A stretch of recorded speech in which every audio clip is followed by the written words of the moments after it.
Hello students, my name is Atulya Kumar, Assistant Professor BVD IITM Lucknow. In this lecture series, we are studying about foundation design.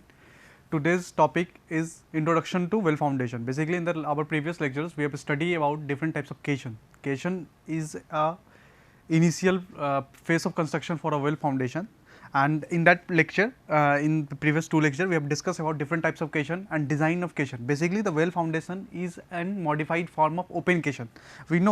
We know that the open caisson is an box type or a cylindrical type of rigid wall or rigid member, which is open from both top and bottom. Okay. So, that basically what is the main purpose of caisson? The main purpose of caisson is to restrict the water inflow into the area where we are constructing the foundation, where we have to construct a foundation. So, what does caisson do? So, caisson basically, suppose this is the river stream, this is the river stream, and we have to construct a bridge between this downstream and this upstream. We have to construct a bridge between A and B point. Okay. To for construction of a bridge between A and B point, we have to install up some pillar or some foundation. So, suppose let us we have to install the foundation over there, over this point. This is the point where we have to install the foundation. This is the point where you have to install the foundation. So, before installation of foundation is not easy, because this is a flowing river. So, there is a permanent inflow of water over there. So, the caisson is a rigid one, like this member. This is like this. It is an rigid member. It is a rigid member. It is a watertight member. So, we installed caisson over there, and caisson, what will the caisson do? The caisson will restrict the inflow of water into this inside this chamber, restrict the inflow of water inside this. Then what will happen after installation of caisson? Suppose we have installed the caisson over there. Suppose we have installed the caisson, the water will flow like this along the periphery of caisson, not through the caisson. Okay. So, that is the main purpose of caisson. So, what is the need of study of caisson before starting of well foundation? The main purpose, the main motto of studying the caisson before starting the well foundation is that the well foundation is the basically the modified form, modified form of caisson, open caisson. Well foundation is the modified form of open caisson. So, what do we mean by well foundation? Well foundation are the types of deep foundation provide a solid and massive foundation, typically for bridge and heavy structure. Wherever there is a construction of bridge or any hydraulic structure, suppose a dam, so there is the use of well foundation over there for installation of foundation. So, okay. So, well foundation is generally a deep foundation, not a shallow foundation. What is deep and shallow foundation? It is a very simple differentiation, that for a shallow foundation,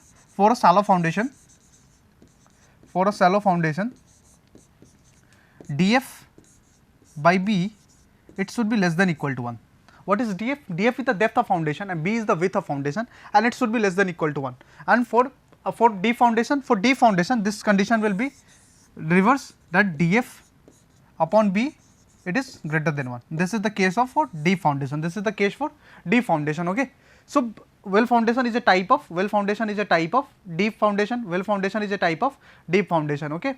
The next point is that well foundation are also useful for transmission of line tower where uplift load are large. Basically whenever the electricity is supplied to power grid, there is the power is generated from a thermal station or from a hydraulic generation of electricity, like from the reservoir or dam. Okay. So, we have to transmit a power from A point to B point. There is a transmission line. A transmission line are installed over a large tower and high tower. So, whenever there is a transmission of power from A point to B point, there must be a proper path, proper channel, proper way. So, it is not necessary that wherever we have installed the transmission tower, it is on the land. It may be installed in the middle of the river, in the middle of ocean, and in the middle of the sea. Whenever we have to construct a structure, whether a steel structure or a RCC structure or pillar or any other structure, if it is constructed inside the river or inside the sea or inside any other water body, there must be installation of well foundation over there. The main advantage of well foundation is that it is a monolithic and rigid construction, and it has a massive structure due to which the self stability is high. So, what is monolithic construction? The monolithic construction means the construction done in one go.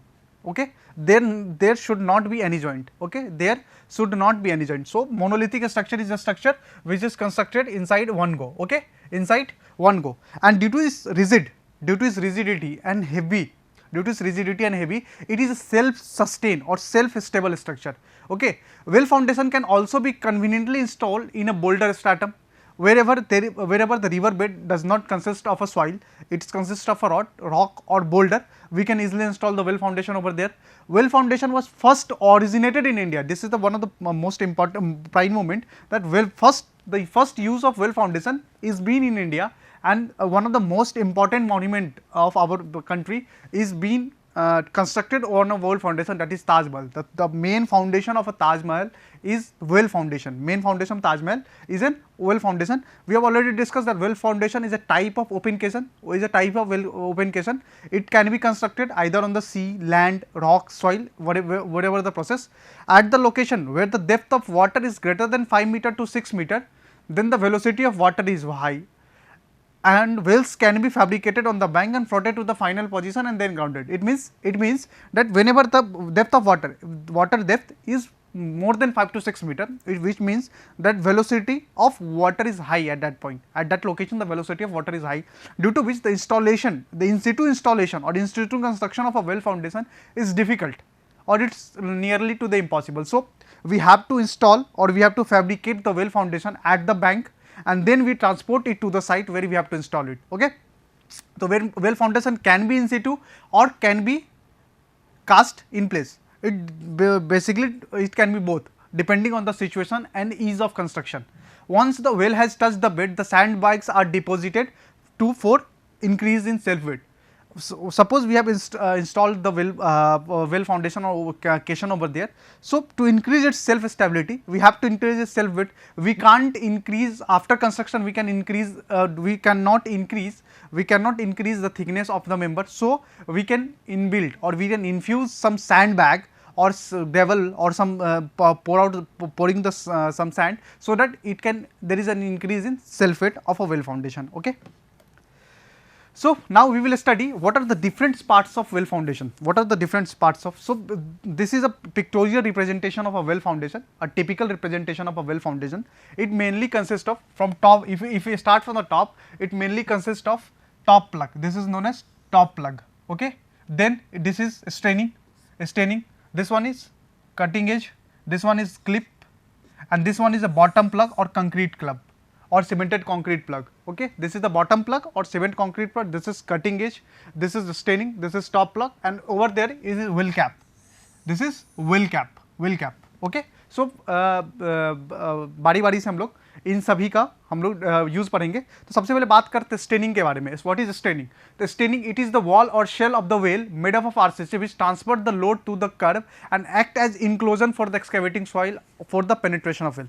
So basically जो आप ये vertical member आप देख रहे हैं, जो एक wall की तरह आपको दिख रहा होगा, हम लोगों के एक वॉल की तरह दिख रहा है, इसको हम लोग स्टेनिंग बोलते हैं। स्टेनिंग का काम क्या है? स्टेनिंग का काम है कि जो सुपर स्ट्रक्चर से जो लोड आ रहा है वो ट्रांसफर करना, वो लोड ट्रांसफर करना, किस पे ट्रांसफर करना? कर्व पे ट्रांसफर करना, इस पॉइंट पे, इस एज पे कर्व पे ट्रांसफर करना, ठीक है। ये मेन है स्टेनिंग का काम। स्टेनिंग का दूसरा पर्पस है वो ये है कि जो आसपास के जो सॉइल है उनको इनक्लोज कर देना, मतलब आसपास के सॉइल को इनक्लोज कर देना, मतलब जहां जिस पोर्शन में ड्रिलिंग चल रही है, जिस पोर्शन में इंस्टॉलेशन चल रहा है, उस पोर्शन के उस एरिया, सपोज करते हैं कि ये जो है ये लोकेशन है जहां हमें फाउंडेशन स्टार्ट करना है। फाउंडेशन तो हमने क्या किया, सबसे पहले ओपन केशन बना के इस एरिया को हमने उन लोगों ने इसको कवर कर लिया, और उसके बाद क्या करेंगे, इसमें से हम पानी बाहर निकाल दिए। अब ये पूरा जो एरिया है, ये पूरा पोर्शन जो है, ये पूरा पोर्शन, इसमें हमें वेल फाउंडेशन ले जाना है। तो इतने दूर के एरिया को क्या करना पड़ेगा, हमें क्लोज करना पड़ेगा। तो क्लोज करने के लिए हम क्या करेंगे, क्या करेंगे, इस स्टेनिंग वॉल जो है, ये वॉल जो है, ये एरिया को क्लोज कर लेगा, इस एरिया को, और इसके अंदर में फिर हम लोग कंस्ट्रक्शन अपना स्टार्ट कर सकते हैं, ठीक है। तो स्टेनिंग का ये पर्पस है। दूसरा जो है जिसको हम लोग कर्व बोलते हैं। कर्व क्या है? कर्व एक आरसीसी बीम है। कर्व जो है वो एक आरसीसी बीम है, और उसके नीचे में एक स्टील का एज लगा रहता है जिसको हम लोग कटिंग एज बोलते हैं। आगे हम पढ़ेंगे अभी कटिंग एज क्या है, लेकिन अगर कर्व की बात करें तो कर्व क्या है, एक आरसीसी का बीम है। आरसीसी का बीम है और वो एज शेप की तरह दिखता है, एज की तरह दिखता है। ये आरसीसी का बीम है, ठीक है, ये आरसीसी का बीम है, ये पूरा जो है ये आरसीसी का बीम है। इसमें जो ये कॉर्नर, ये जो पोर्शन है, ये स्टील का बना रहता है, ये जो है ये स्टील का बना रहता है, और ये जो पूरा बचा हुआ जो पोर्शन है ये आरसीसी का बना रहता है।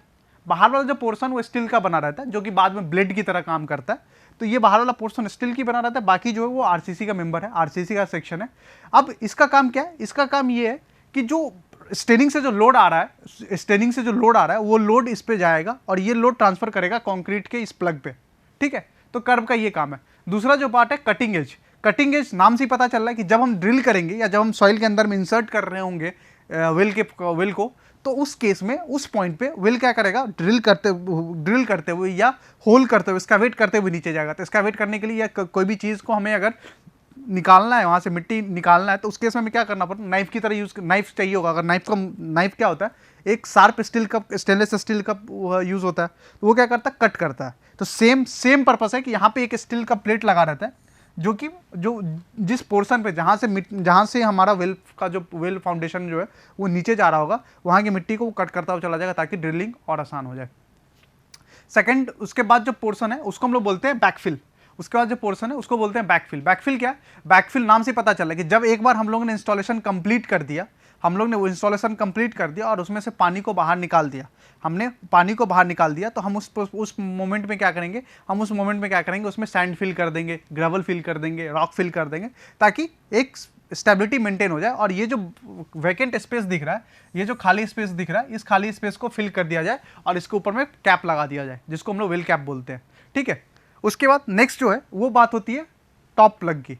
टॉप प्लग क्या होता है? टॉप प्लग कुछ नहीं होता। टॉप प्लग एक आरसीसी का या पीसीसी का एक कास्ट किया हुआ एक मेंबर रहता है, एक थिकनेस रहता है, और वो फिल कर दिया जाता है, वो कवर कर देता है पूरा, वो नेट टू नेट रहता है, मतलब यहाँ से लेके यहाँ तक रहता है, इसको हम लोग बोलते हैं। उसका वेल कैप क्या होता है? वेल कैप नाम से पता चल रहा है कि जब हमारा पूरा वेल हमने पूरा बैकफिल कर दिया और प्लग लगा दिया, टॉप प्लग लगा दिया, बॉटम प्लग इंस्टॉल कर दिया, हमारा पूरा काम खत्म हो गया, तब हम ऊपर में क्या करेंगे, एक आरसीसी का स्लैब कास्ट करेंगे, जिसको हम लोग बोलेंगे वेल कैप। वेल कैप का काम क्या है कि वेल कैप जो है वो सबसे पहले लोड बियर करेगा, जो कि सुपर स्ट्रक्चर से उस पर आ रहा होगा, उसी को हम लोग बोलेंगे वेल कैप। मिनिमम थिकनेस जो वेल कैप की होती है, इट इज अबाउट 75 सेंटीमीटर और 750 mm। जो मिनिमम थिकनेस होनी चाहिए वेल कैप की वो 750 mm होनी चाहिए या 75 सेंटीमीटर होनी चाहिए, ओके। अब हम नेक्स्ट बात करेंगे different types of well foundation.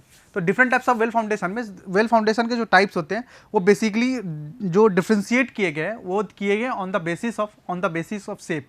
तो सबसे पहला जो टाइप ऑफ वेल फाउंडेशन है, इसको हम लोग बोलते हैं circular well foundation. Circular well नाम से पता चल रहा है कि सर्कुलर मतलब कि एक सर्कुलर शेप में वो इसका शेप दिख रहा होगा, इसकी क्रॉस सेक्शन जो होगी वो सर्कुलर शेप में होगी। सर्कुलर वेल का जो है उसके जो साइलेंट फीचर्स हैं, जो इंपॉर्टेंट कैरेक्टरिस्टिक्स है वो ये है कि circular wells are simple in construction, easy to sink and require minimum steining thickness due to the lower flexural stress than other type. जो ये स्टेनिंग है, ये जो वॉल होगा, ये इस वॉल क्या है, ये स्टेनिंग है, ये स्टेनिंग है। तो सर्कुलर में सबसे पहला क्या है कि इसको ड्रिल करना या इसको सिंक करना, जिसको ड्रिलिंग मतलब सिंक करना बहुत ही आसान होता है। क्यों? क्योंकि इसकी जो स्टेन जो है इसकी थिकनेस बहुत कम होती है। इसकी थिकनेस कम होने के पीछे रीज़न क्या है? इसकी वो रीज़न इकलौता रीज़न है कि इसमें फ्लेक्सुरल स्ट्रेस कम डेवलप होता है, ठीक है। इसकी वजह से इसमें स्टेनिंग की जो थिकनेस होती है वो कम होती है, ठीक है। दूसरा बात है कि circular well has the maximum surface area for a given weight leading to greater sinking effort available.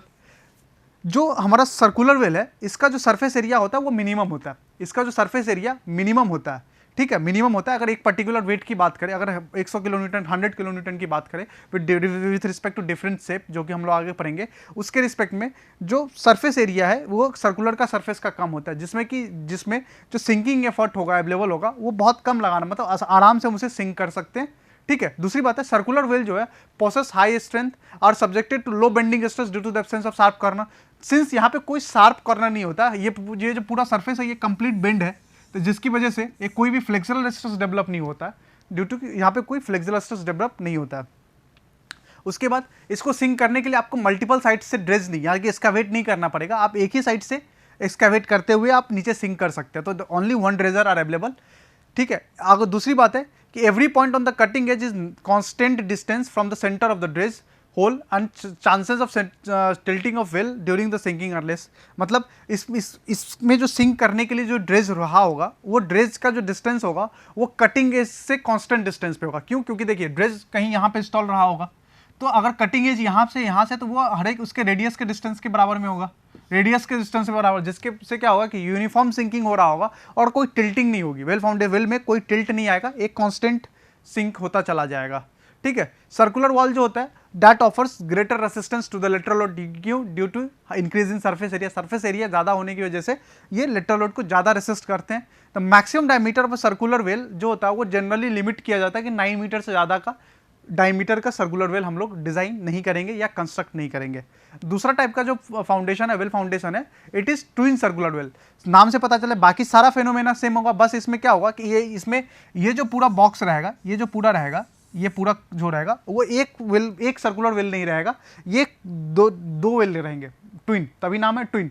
यानी कि एक साथ में 2 वेल सिंक होंगे, एक साथ में 2 वेल सिंक होंगे, जहाँ पे डेप्थ ऑफ फाउंडेशन जो होगा ये वहाँ यूज़ किया जाता है जहाँ पे डेप्थ ऑफ फाउंडेशन कम हो और फाउंडेशन सॉइल की बेयरिंग कैपेसिटी ज़्यादा हो। जहाँ पे बेयरिंग कैपेसिटी ज़्यादा और डेप्थ ऑफ फाउंडेशन कम है वहाँ पे हम क्या यूज़ करेंगे, ट्विन सर्कुलर वेल करेंगे। जो मेन डिसएडवांटेज है उसमें ये है कि इसमें सिंस 2 अलग अलग वेल हैं तो इसमें डिफरेंशियल सेटलमेंट क्या होगा, सिंस 2 अलग अलग वेल हैं तो इसमें जो डिफरेंशियल सेटलमेंट होगा वो ऑब्जर्व होगा और टिल्टिंग भी देखने को मिलेगी। क्यों? क्योंकि यहाँ का जो ड्रेज होगा वो अलग होगा और यहाँ का जो ड्रेज होगा वो अलग होगा, तो दोनों की स्पीड अलग हो सकती है मे बी, या दोनों का शार्पनेस अलग होगा, तो जिसकी वजह से यूनिफॉर्म सिंकिंग जो होगा वो देखने को नहीं मिलेगा और वो टिल्ट हो सकता है, ठीक है, यानी कि वो एक दूसरे की तरह से एक दूसरे के लेवल में नहीं रह सकता है। ठीक है, नेक्स्ट हम लोग बात करेंगे स्क्वायर एंड रेक्टेंगुलर वेल। नाम से पता चल रहा है स्क्वायर शेप की तरह अगर हमारा वेल है, स्क्वायर या रेक्टेंगुलर शेप की तरह है, तो हम उसको हम बोलेंगे स्क्वायर और रेक्टेंगुलर सेल। इसकी जो डेप्थ होगी, अगर फाउंडेशन की डेप्थ अप टू 8 मीटर तक है तो ही हम लोग स्क्वायर और रेक्टेंगुलर वेल का यूज़ करेंगे। जो लार्ज साइज ऑफ पिलर्स हैं या पायर्स हैं या एबैटमेंट है, उसके लिए जो डबल रेक्टेंगुलर और या रेक्टेंगुलर वेल्स का यूज़ किया जाता है।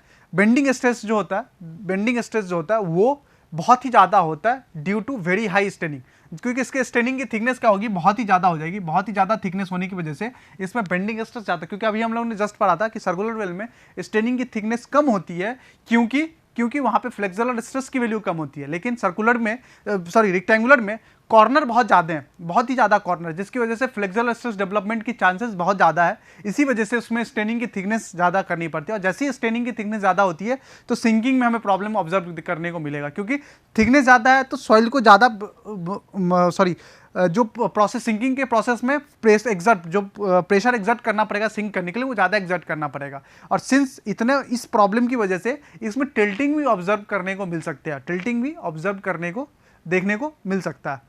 ओके, उसके बाद बात करते हैं डबल डी सेक्शन वेल।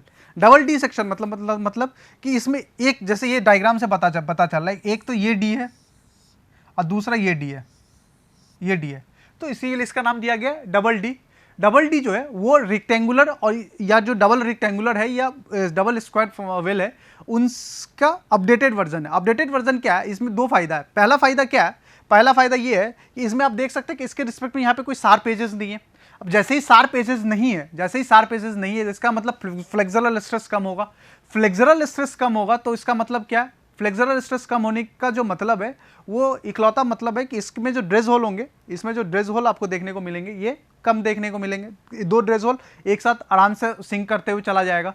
दूसरा होगा कि डबल जो रेक्टेंगुलर है या ऑक्टागोनल वेल है वो लार्जर सिंकिंग एफर्ट देखने को मिलता है रेक्टेंगुलर में, क्योंकि फ्लेक्सुरल स्ट्रेस ज़्यादा होता है, स्ट्रेनिंग थिकनेस ज़्यादा होती है ज़्यादा। लेकिन अगर डबल डी वेल है तो इसमें जो सिंकिंग एफर्ट है, जो कि मैं सिंकिंग प्रेशर की बात कर रहा था, वो कम देखने को मिलता है, कम ऑब्जर्व करने को मिलेगा, मतलब बहुत ही आराम से हम लोग इसमें सिंक कर सकते हैं। ठीक है, दूसरी है द डिसएडवांटेज जो है डबल डी का ये है कि bending moment are large on the steining. जो स्टेनिंग का पॉइंट है यहाँ पे बेंडिंग मोमेंट थोड़ा सा लार्ज हो जाता है। क्यों? क्योंकि ना चाहते हुए भी ना कहीं आपको कॉर्नर देखने को मिलेगा। ट्राई किया गया कि जो इसमें मैक्सिमम नंबर ऑफ शार्पनेस है उसको एलिमिनेट किया जाए, लेकिन आप 100% तो एलिमिनेट नहीं कर सकते ना, कहीं ना कहीं तो कॉर्नर या शार्पनेस देखने को मिलेगा, जिसकी वजह से यहाँ पे सिंकिंग एफर्ट आपको ज़्यादा लगेगा, क्योंकि यहाँ पे फ्लेक्सुरल स्ट्रेस ज़्यादा डेवलप होगा। ओके, नेक्स्ट टाइप का जो हम लोग पढ़ेंगे, नेक्स्ट टाइप के जो टाइप्स वेल फाउंडेशन पढ़ेंगे, that is hexagonal and octagonal well. नाम से पता चल रहा है कि अगर हेक्सागन यानी कि 6 फेस है या ऑक्टा मतलब 8 फेस है, तो उस टाइप के वेल फाउंडेशन को हम लोग हेक्सागोनल या ऑक्टागोनल वेल फाउंडेशन बोल सकते हैं। हेक्सागोनल और वेल फाउंडेशन का जो एडवांटेज है that it has the sharp corner present at the junction between the two dredge hole. इसका जो सबसे मेन एडवांटेज है कि इसमें शार्प कॉर्नर जो है वो यहाँ पे प्रेजेंट है, जहाँ पे ये जंक्शन है, यहाँ पे बहुत ही शार्प एजेस है। और जहाँ पे शार्प एजेस आ गया यहाँ पे आप क्या करेंगे, कटिंग वेज लगा देंगे। जहाँ पे शार्प एज आ गया यहाँ पे आप कटिंग एज लगा देंगे, और कटिंग एज लगा देने की वजह से क्या होगा कि इसमें सिंकिंग एफर्ट आपको थोड़ा कम देखने को मिलेगा, सिंकिंग एफर्ट थोड़ा कम होगा। ठीक है, जो डबल डी में प्रॉब्लम आ रही थी, डबल डी में आ रही थी कि सिंकिंग एफर्ट ज़्यादा हो रहा था ड्यू टू स्ट्रेनिंग पे स्ट्रेस ज़्यादा, फ्लेक्सुरल स्ट्रेस ज़्यादा डेवलप हो रहा था, यहाँ पे हमने उस चीज़ को एलिमिनेट कर दिया। However the surface area double D section से ज़्यादा है which increase the resistance. Since surface area ज़्यादा आ रहा है तो रेसिस्टेंस तो सिंकिंग होगा, लेकिन सिंकिंग एफर्ट कम हो गया हमारा। क्यों? क्योंकि कटिंग एज बहुत ही शार्प है, बहुत ही आसान से हो जाएगा, लेकिन सिंकिंग के रेसिस्टेंस यानी कि जो मिट्टी का एक्सकैवेशन हो रहा होगा, वो मिट्टी जो रेसिस्टेंस ऑफर कर रही होगी या रॉक जो ऑफर कर रहा होगा, वो रेसिस्टेंस हमारा कम हो गया है। डबल सेक्शन डबल हेक्सागोनल और octagonal section accommodate the full width of the bridge more economically than a single section. आप अगर सिंगल रेक्टेंगुलर या सिंगल सर्कुलर या डबल सर्कुलर वेल फाउंडेशन बना रहे हैं, लेकिन अगर उसकी जगह पे अगर आप शेप ऑफ डबल ऑक्टागोनल या डबल हेक्सागोनल यूज कर रहे हैं, तो जो पायर की साइज होगी वो बहुत इजीली एकोमोडेट कर रहा है with respect to single unit rectangular के या सर्कुलर के। ओके, अब हम लोग बात करेंगे depth of well foundation. Depth of well foundation calculate कैसे करते हैं? तो depth of well foundation calculate किया जाता है, वो मेनली 3 फैक्टर से कैलकुलेट किया जाता है। जो पहला फैक्टर होता है वो होता है maximum scour depth below the highest flood level, दूसरा होता है minimum grip length below the scour level, और अलाउबल बेयरिंग कैपेसिटी। ये 3 मेजर फंडा है जिससे कि हम लोग डेप्थ ऑफ फाउंडेशन कैलकुलेट करते हैं। जो डेप्थ ऑफ फाउंडेशन कैलकुलेट किया जाता है वो होता है sum of maximum scour depth and minimum grip length. Maximum scour depth और मिनिमम ग्रिप लेंथ। तो मैक्सिमम स्कोर डेप्थ कैसा होता है? बेसिकली जो मैक्सिमम स्कोर डेप्थ होता है ये हम लोग पढ़ते हैं इरिगेशन इंजीनियरिंग में। हम लोग सिविल इंजीनियरिंग में एक सब्जेक्ट होता है इरिगेशन इंजीनियरिंग, और इस इरिगेशन इंजीनियरिंग में एक कॉन्सेप्ट आता है लेसिस थ्योरी का, एक कॉन्सेप्ट आता है लेसिस थ्योरी का, हम लोग वहाँ पे बात करते हैं। तो यहाँ पे हम लोग इसका एक्सप्लेनेशन नहीं करेंगे, एक छोटा सा उसका यूज करेंगे। तो जनरली जो स्कोर डेप्थ कैलकुलेट करने का जो फॉर्मूला होता है वो लेसिस सिल्ट फार्मूला से होता है। वो सिल्ट फार्मूला को मॉडिफाइड किया, किन्होंने मॉडिफाई किया? IRC 78-2000 ने मॉडिफाई किया। और उनके हिसाब से जो फार्मूला होगा वो सबसे पहले हम लोग निकालेंगे कि स्कोर डेप्थ कितना होगा फ्लड लेवल के नीचे। तो स्कोर डेप्थ निकालने का फॉर्मूला क्या है? स्कोर डेप्थ निकालने का फॉर्मूला DS = 1.34 Q²/F⁻³ जहाँ पे Q जो है वो डिजाइन डिस्चार्ज है क्यूबिक मीटर पर सेकेंड में, और F जो है वो सिल्ट फैक्टर है। ठीक है, आप अगर F की वैल्यू आप कैसे कैलकुलेट करेंगे? तो F के लिए आपके पास फॉर्मूला F इक्वल टू होता है 1.6 √DM, 1.6 √DM, जहाँ पे DM क्या है? Mean particle size available. Mean particle size कितना अवेलेबल है ये, यानी कि अगर आपको डेप्थ ऑफ स्कोर निकालना है below the mean sea level, high flood level, तो 1.34 Q²/F⁻³ और उसमें F की वैल्यू क्या थी? F जो है वो सिल्ट फैक्टर है। सिल्ट फैक्टर कैसे निकालते हैं? 1.6 √DM करके। ओके, उसके बाद बात करते हैं ग्रिप लेंथ। तो ग्रिप लेंथ क्या होता है? ग्रिप लेंथ बहुत ही इंपॉर्टेंट फैक्टर होता है डेप्थ ऑफ फाउंडेशन कैलकुलेट करने में। The grip length, the depth of bottom of the well foundation below the lowest scour level is known as grip length. मतलब lowest scour level से foundation का depth कितना नीचे है उस लेंथ को हम लोग बोलते हैं ग्रिप लेंथ। सपोज करते हैं कि एक फिनोमेना लेते हैं कि ये है हाईएस्ट फ्लड लेवल और ये है हमारा स्कोर डेप्थ। तो ये जो डेप्थ होगा जहां पे फाउंडेशन रेस्ट कर रहा होगा, इसी डेप्थ को हम लोग बोलेंगे ग्रिप लेंथ। इसी लेंथ को हम लोग बोलेंगे क्या? इसी लेंथ को हम लोग बोलेंगे ग्रिप लेंथ, जहां पे फाउंडेशन रेस्ट कर रहा होगा। ठीक है, the well foundation should be provided with the adequate grip length such that the required passive resistance of the soil on the rear side of the well is generated to resist the lateral load. अगर sufficient grip length नहीं रहेगा, suppose करें कि यहाँ तक well foundation है हमारा, ये वेल फाउंडेशन बना हुआ है, ये वेल फाउंडेशन बना हुआ है, तो जो ये वेल फाउंडेशन का रेयर साइड है, यानी कि ये पोर्शन जो है, ये पोर्शन पे लेटरल लोड आ रहा होगा। इस लेटरल लोड को रेसिस्ट कौन करेगा? तो ये रेसिस्टेंस ऑफर करेगा। तो अगर सफिशिएंट ग्रिप लेंथ नहीं है तो लेटरल लोड के लिए रेसिस्टेंस हमारा कम हो जाएगा, तो depth of well foundation shall not be less than 1.3 times of deepest scour depth below the sea level. मतलब जो हमारा स्कोर डेप्थ है, जो डीपेस्ट स्कोर डेप्थ है, उससे 1.33 टाइम्स कम बिलो सी लेवल से कम नहीं होना चाहिए। लेकिन IRC 45/1972 ने फाउंडेशन के लिए बोला है कि एटलीस्ट ट्वाइस भी अगर इस मैक्सिमम स्कोर डेप्थ से हम करते हैं तभी हमारा वेल फाउंडेशन क्या होगा? सेफ होगा। उसके बाद बात करें थे, तीसरा फैक्टर था अलाउबल बियरिंग कैपेसिटी का। अलाउबल बियरिंग कैपेसिटी के लिए तो डेप्थ ऑफ वेल फाउंडेशन जो होगा that is defined as that will be based on maximum pressure less than the allowable bearing soil capacity of the or the rock at that level. मतलब जो आपका depth of foundation होगा वो depend करेगा कि maximum pressure, जितना maximum pressure जो कि रॉक या सॉइल बेड जो है वो ऑफर कर रहा होगा फाउंडेशन को, उस पर भी डिपेंड करना चाहिए। तो उसके लिए IS 395 ने दिया है, IS 395 ने दिया है कि मैक्सिमम प्रेशर निकालने का जो फॉर्मूला है that is equal to QA equal to 5.29 N square बी plus 16D 100 plus N square, जहाँ पे N जो है वो स्टैंडर्ड पेनिट्रेशन नंबर है, D जो है वो डेप्थ ऑफ फाउंडेशन और B जो है वो smaller dimension of well foundation, चाहे उसकी विड्थ ले, लेंथ एंड विड्थ ले, इन सब में से जो स्मॉलेस्ट डायमेंशन होगा उसकी वैल्यू हम लोग यहाँ पे यूज करेंगे। Okay, thank you.